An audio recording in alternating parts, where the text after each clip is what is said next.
ఇప్పుడు 'దేవర' సినిమా అయితే చూసొచ్చాను. వావ్! 'మాస్టర్ బాబ్', 'మాస్టర్ రాజ్', 'man of masses', 'young tiger' ఇలా ఎన్ని టైటిల్స్ ఉంటే అన్ని టైటిల్స్ ఎన్టీఆర్‌కి అయితే ఇచ్చేయొచ్చు. తన యాక్టింగ్ తోటి మూవీ అంతా ఇరగదీసినాడు. నన్ను చూడు, కంటెంట్ చూడు అనేలాగా తననే చూస్తూ సినిమా అంతా మూవ్ అయ్యేలాగా చేసుకున్నాడు.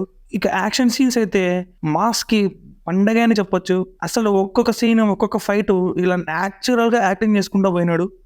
ఎక్కడ మనకి అసలు బోర్ అనేది ఉండదు. ఈ సినిమాలో హైలైట్ వచ్చి మూన్ మూన్ ఫైట్ అండి. అదే సముద్రం దగ్గర రక్తం అంతా వచ్చి మూన్ మూన్ మొత్తం ఒక రౌండ్ షేప్‌లో బ్లడ్ వస్తుంది గదా! ఏదైతే ఉందో అదే హైలైట్ అనమాట. సో, ఆ ఫైట్ వచ్చినప్పుడు నిజంగా గూస్ బంప్స్ అనేవి ఖచ్చితంగా ప్రతి ఒక్క సగటు ప్రేక్షకునికి గూస్ బంప్స్ అనేవి ఒక రేంజ్‌లో వస్తాయి. ఇక అనిరుద్ మ్యూజిక్ సిట్యుయేషన్ ప్రకారంగా ఆ బ్యాక్‌గ్రౌండ్ వచ్చినప్పుడు అసలు మనకి నిజంగా అసలు వావ్! అనేలాగా మ్యూజిక్ అనేది ఇస్తాడు. 'దేవర' టైటిల్ సాంగ్ అయితే ఇరగదీసినాడు. మనం ఏమైతే విన్నామో అంతకి డబుల్ మాస్ ఉంది ఇక్కడ. వావ్! ఇట్స్ రియల్లీ సూపర్ అనేలాగా తీసినాడు. మ్యూజిక్ ఇలా హైలైట్ అనేది వీళ్ళిద్దరు కాంబినేషన్‌లో అసలు సూపర్ అని చెప్పొచ్చు. ఎలివేషన్ సీన్స్ అప్పుడైతే ఇక రచ్చ రంబోలా రచ్చో రచ్చ. అసలు ఫ్యాన్స్ అసలు వాళ్ళ వాళ్ళ హ్యాపీనెస్‌కి, ఆనందానికి అవధులు లేవు. ఒక్కొక్కరు 2 టైమ్స్, 4 టైమ్స్, 5 టైమ్స్ ఇలా వెళ్లి చూస్తున్నారు. అసలు నాకైతే చాలా హ్యాపీ అనిపించింది. 6 ఇయర్స్ ఆకలిది. ఎట్లా ఈ ఆకలి తీరుతుందో లేదో అనే ఒక భయం నుంచి నిజంగా సూపర్ హ్యాపీ. ఇక సైఫ్ అలీ ఖాన్ విషయానికొస్తే నిజంగా సూపర్‌గా చేసినాడు.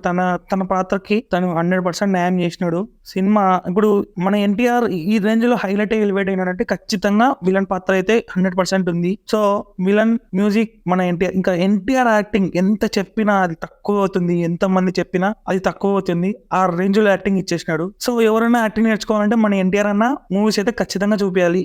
ఇలా చేయండిరా యాక్టింగ్ అని. ఖచ్చితంగా ఇన్‌స్టిట్యూట్‌లో ఈ యాక్టింగ్ ఎన్టీఆర్ అన్న యాక్టింగ్ చూసి నేర్చుకోండిరా ఇలా చేయాలి. రియాలిటీ మన హృదయాన్ని కదిలించేవన్నమాట. గూస్ బంప్స్ ఆటోమేటిక్‌గా వస్తాయి. చాలా మంది అయితే నెగెటివ్‌గా ట్రోలింగ్ చేస్తున్నారు. అసలు నెగెటివ్‌గా ట్రోలింగ్ చేయడానికి సినిమాలో నెగెటివ్ అనేది లేదు. Cinema block buster hit. కానీ ఎందుకు నెగెటివ్‌గా ట్రోలింగ్ చేస్తున్నారు? ఎందుకు మీకు ఎన్టీఆర్ అంటే నచ్చదా? సినిమా బాలేకుంటే బాలేదని చెప్పండి. బాగుంటే బాగుందని చెప్పండి. ఎందుకని నెగెటివ్‌గా ట్రోలింగ్ చేస్తున్నారు? ప్లీజ్ అలా చేయకండి. విషయానికొస్తే జాహ్నవి తన పాత్రకి తను ఖచ్చితంగా న్యాయం చేసిందనే చెప్పొచ్చు. అసలు ఇంకా బోర్ ఎందుకు వచ్చింది? టైం లాగ్ చేసింది.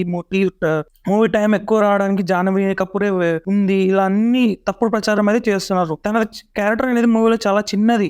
ఆ చిన్న క్యారెక్టర్ కూడా తను చేయకుండా డైరెక్ట్‌గా రావాలా? కొంచెం ఇంట్రడక్షన్ అనేది ఇచ్చారు తనకి. తప్పేంటి దాంట్లో? అందులో మీరేం ఎందుకని ట్రోలింగ్ చేస్తున్నారు ప్రతి ఒక్కరు? అలా చేయడం వల్ల మీకేంటి యూజ్? అరే అంటే ఇప్పుడేంటి డైరెక్ట్‌గా చుట్టమల్లె చుట్టేసావని సాంగ్ వేసేసేయాలా? అరే జస్ట్ ఇంట్రడక్షన్ ఇచ్చారు. అది దాంట్లో తప్పేంటి? తన క్యారెక్టర్ ఏంటి? తన అభిప్రాయం ఏంటి? మూవీలో ఏంటి? అని ఒక చిన్న ఇంట్రడక్షన్ ఇచ్చారు. దాన్ని ఎందుకని మీరు ట్రోలింగ్ చేస్తున్నారు? తన వల్ల సినిమా టైం లాగ్ అయిందని ఎందుకని అలా చెప్తున్నారు? నా వరకైతే తన క్యారెక్టర్ ఎంత వరకు పెట్టాలో అంతవరకే పెట్టారు. అన్నెసెసరీగా దూర్చి ఏదో కామెడీ చేయాలని అయితే చేయలేదు. అది క్లియర్ ఉంది. So, please stop the negative trolling. The movie is very good. Please go and watch with your family and friends. ఒక్కొక్కరు 4, 5 టైమ్స్ చూస్తున్నారండి. ఇక్కడ ఎవరేం తిక్కోళ్ళు కాదు 4, 5 టైమ్స్ చూడడానికి. మూవీ బాగుంది కాబట్టే 4, 5 టైమ్స్ వెళ్తున్నారు. ఎన్టీఆర్ ఫ్యానా కాదా అనేది కాదు. ఇక్కడ మూవీ అనేది చాలా బాగుంది. సో, ప్రతి ఒక్కరు వెళ్తున్నారు, ఇంట్రెస్ట్ చూపిస్తున్నారు. నేను చెప్తున్నా కదండి, సినిమా అయితే చాలా బాగుంది. ఫైట్స్ గానీ, యాక్షన్ సీన్స్, సెంటిమెంట్, ఎన్టీఆర్ అన్న యాక్టింగ్ ఇంకా ఎన్ని అంటే అన్ని. అసలు ఇలాంటి యాక్టింగ్ అనేది ఎవరికి ఇండస్ట్రీలో ఇంపాసిబుల్ అండి. ఫస్ట్ 15-20 మినిట్స్ కొంచెం ఇంట్రడక్షన్ దగ్గర మనకైతే బోర్ కొడుతుంది. ఏంట్రా బాబు అనేలాగా అనిపిస్తుంది. మళ్ళీ ముంబై, పాదఘట్టం ఏంట్రా అనేలాగా నాకు కూడా కొంచెం భయం వేసింది. స్టార్టింగ్ మూవీ వెళ్తూనే నేనైతే 0 ఎక్స్‌పెక్టేషన్స్ తోటైతే వెళ్ళాను. ఎందుకంటే 0 ఎక్స్‌పెక్టేషన్స్ తోనే వెళ్ళాను. ఈ పాదఘట్టాల గురించి ఇవన్నీ ఉన్నాయి కాబట్టి. నాకు కూడా చాలా భయమేసింది. అసలు ఎలా ఉంటది మూవీ? ఏం బాబు అని. కానీ ఒక్కసారి మన ఎన్టీఆర్ అన్న ఎంట్రీ వచ్చి స్టోరీలోకి మనం వెళ్ళినప్పుడు వావ్ అనిపిస్తుంది ప్రతి ఒక్కరికి. The story is not new.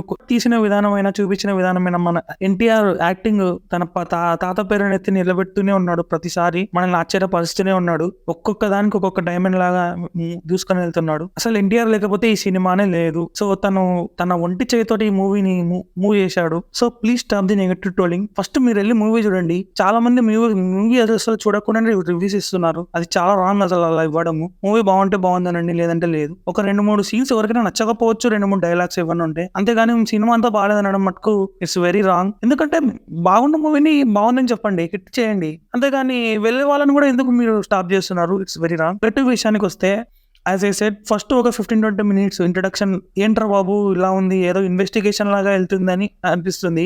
After ఆ 15-20 మినిట్స్ తర్వాత ఎక్కడైతే మన కథలోకి ఎంటర్ అయ్యి ఎన్టీఆర్ అన్న ఎంట్రీ దగ్గర నుంచి మూవీ అంతా వన్ హ్యాండ్ తోటి తీసుకెళ్తాడో మనకు అక్కడి నుంచి బాగుంటుంది. ఇక క్లైమాక్స్ జస్టిఫికేషన్ అనేది సరిగా ఇవ్వలేదు, సినిమా అప్పుడే అయిపోయిందా అనేలాగా అయింది. ఐ మీన్ సరైన జస్టిఫికేషన్ అనేది ఇవ్వలేదు. సో ఈ క్లైమాక్స్ కొంచెం చూసుకుంటే బాగుండేది, ఏదైనా వేరే రకంగా పెట్టి మార్చింటే బాగుండేది. ఇక coming to the second part, ఇంకా సెకండ్ పార్ట్ ఉంది అంటున్నారు. సెకండ్ పార్ట్ లో ఏముంటుంది అనేది పెద్ద ఎంగేజింగ్ గా తీసుకెళ్లలేకపోయారు. చూడాలి మరి సెకండ్ పార్ట్ వచ్చేంత వరకు. ఇక సెకండ్ పార్ట్ అవసరమా అంటే అవసరమే అని కదా ఇప్పుడు యాక్చువల్ గా నన్ను అడిగితే సెకండ్ పార్ట్ అవసరం లేకుండా వన్ పార్ట్ లోనే మూవీ తీసింటే బాగుండేది. బట్ ఎందుకని టీం వాళ్ళు సెకండ్ పార్ట్ వెళ్ళారో నాకు పాయింట్ అర్థం అవ్వలేదు. సో చూద్దాం, మనకి సెకండ్ పార్ట్ రిలీజ్ అయ్యి ఆ దాంట్లో ఏముంది స్టోరీ, ఇంకా కనెక్టెడ్ సీన్స్ ఏమైనా ఉన్నాయా అనే విషయం మనం గెస్సింగ్ చేయకండి ప్లీజ్. అలా ఉంటుంది ఇలా ఉంటుంది అని ప్రతి ఒక్కరు ఇప్పుడు గెస్సింగ్స్ చేస్తుంటారు. సో నో గెస్సింగ్స్, చూద్దాం వాట్ ఈస్ ద రియాలిటీ అనేది. ఇప్పటికైతే Devara 1 go and watch and enjoy, super movie. మాస్కా బాబ్ ఎవరైనా ఒకరున్నారంటే అది ఎన్టీఆర్. నందమూరి వంశాన్ని నిలబెడతాడు. హ్యాపీగా మీ ఫ్యామిలీ తోటి ఫ్రెండ్స్ తోటి మూవీ వెళ్ళి వాచ్ చేయండి.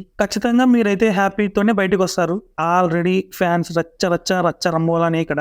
సో మీరు కూడా వెళ్ళి మీ ఫ్యామిలీ తోటి చూడండి, ఎంజాయ్ చేయండి.